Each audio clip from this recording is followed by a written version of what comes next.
This is the exact spark the Ravens needed heading into their final preseason game, as the Ravens just had another joint practice, this time against the Commanders, and once again the defense was making life extremely difficult for the offensive side.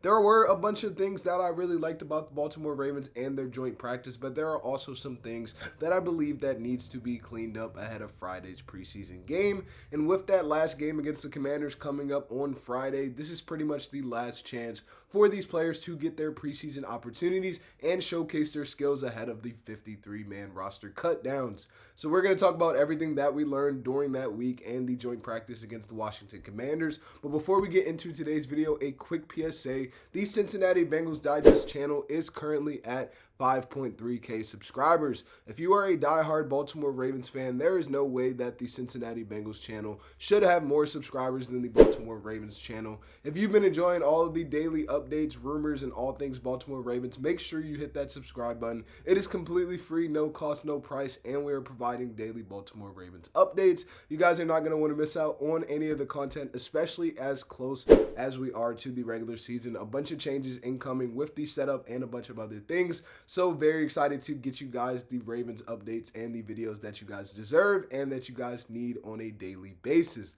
But in terms of the joint practice with the Washington Commanders, it was a pretty solid week for the Baltimore Ravens, especially on the defensive side of the ball. But the Baltimore Ravens held the Washington Commanders offense to a very poor offensive day as a whole. They really struggled, and the Ravens defense is starting to look really good. And yes, I know it is August and it is a joint practice, and I know we have to be careful about getting too excited, especially about the preseason players. But at some point, you really need to acknowledge what you are seeing, and the Baltimore Ravens defense had a very, very good week of practice against the Commanders because Jaden Daniels and Sam Hartman were under pressure throughout the entirety of all of these practices, and Washington wasn't getting enough running lanes in that running lane department with Ja'Cory Crosby-Barrett and couldn't face any of the Baltimore Ravens secondary because they were basically making the quarterbacks' lives harder on a play-to-play basis, and Jaden Daniels had no time to reconstruct his thoughts and to get through his progressions and his reads. And even in the red zone, Jaden Daniels struggled to find answers as a whole because the Baltimore Ravens were throwing close to his windows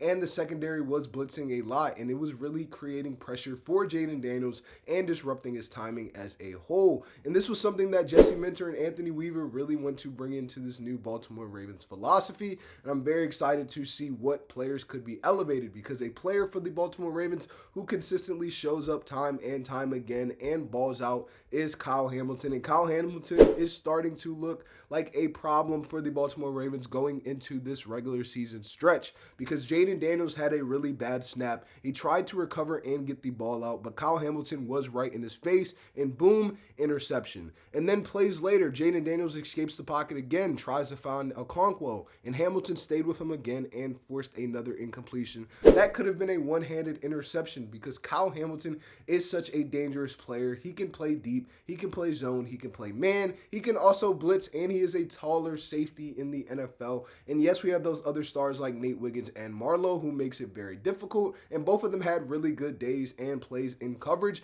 but Kyle Hamilton is a player that really stands out in the safety department. And when you look at this along with the interior of the offensive and defensive line, Trey Hendrickson is a player who is consistently winning play to play, and his pass rush could completely flip the Baltimore Ravens this upcoming season, especially when the secondary looks this good. But as the defense continues to look good, the offense gave us a bit of a mixed bag, and the Baltimore Ravens issue recently has been the offensive line room, especially with the injury to Danny Pinter, and the Baltimore Ravens offensive line really struggled to handle at times the Washington Commanders defensive line because Lamar Jackson didn't always have time to work with. The pocket was collapsing almost immediately, and he was being forced to rush and get rid of the football on a lot of these throws. And the offensive line is already going through changes, as we know. Danny Pinter is on the IR and is out for the season, and the center position is still being sorted through a bunch of competition battles between Pochik, between Gwynn, and between Corey Bullock. But when you look at the offensive line for the Baltimore Ravens,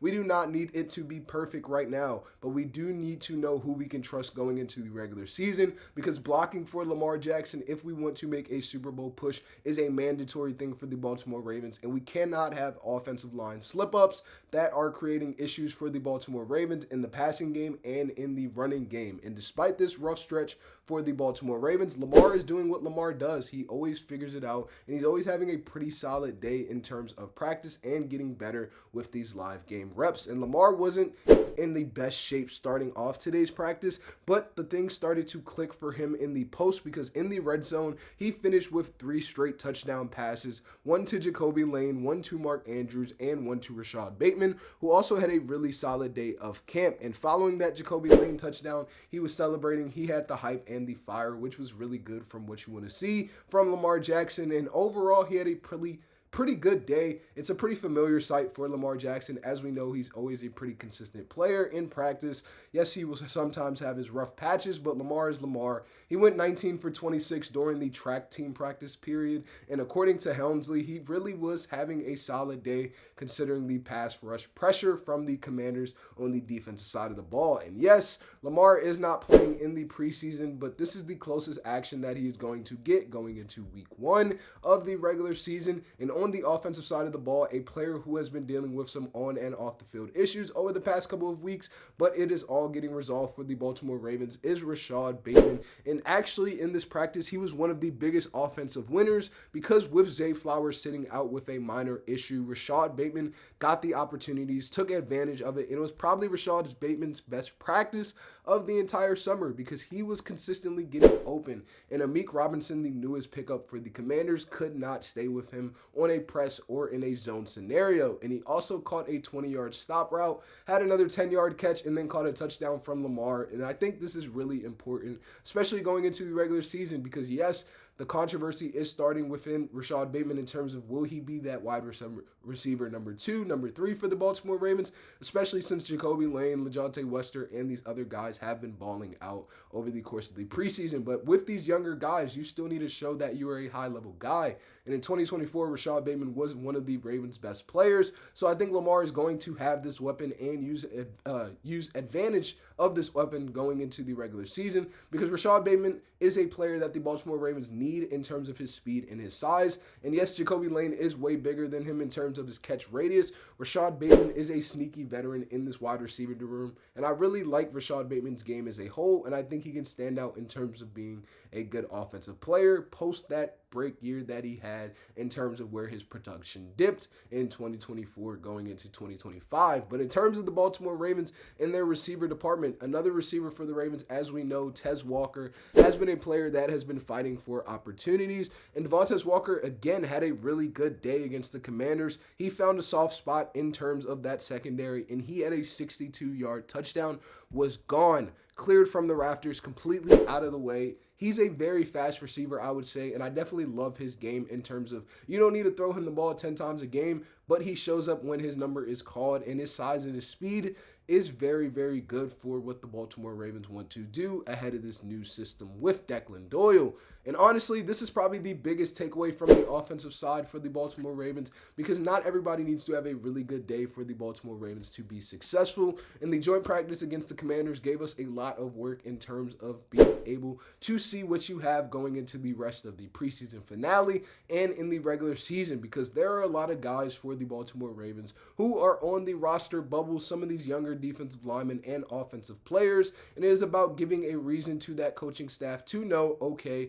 that guy can contribute for us in the regular season, and even if he starts off on the practice squad or something like that, we need this guy in the future for a long term to help us be successful. But the biggest takeaways going into this game against the Commanders on Friday is very, very simple for the Baltimore Ravens. The first thing is defense. The Baltimore Ravens defense has performed really well against the Philadelphia Eagles and the Vikings in these joint practices, but it is very important as you're going against one of the best defensive minds in Dan Quinn upcoming against the Commanders. You have this entire season where Lamar Jackson in the offseason has been working with Declan Doyle, and the offensive line is something that we still need to watch out for. So I would say these are the biggest focuses for the Baltimore Ravens going into this final preseason game. Yes, some of your starters are not going to play, but you need to emphasize that identity that the Baltimore Ravens need to have to make a postseason push for the Baltimore Ravens. And I think the joint practice was very important for this because, again,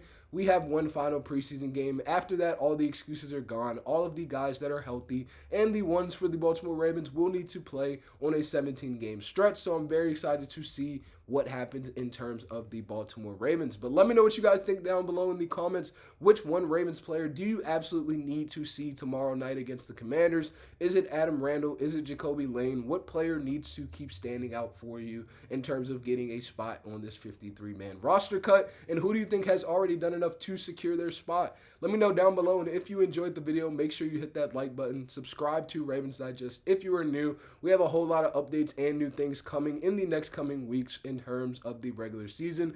Very excited to get it all to you guys on Ravens Digest, and we're officially getting close to the real thing with the regular season. But my name is Alassane, and I'll see you on the next one. And until then, Ravens flock always.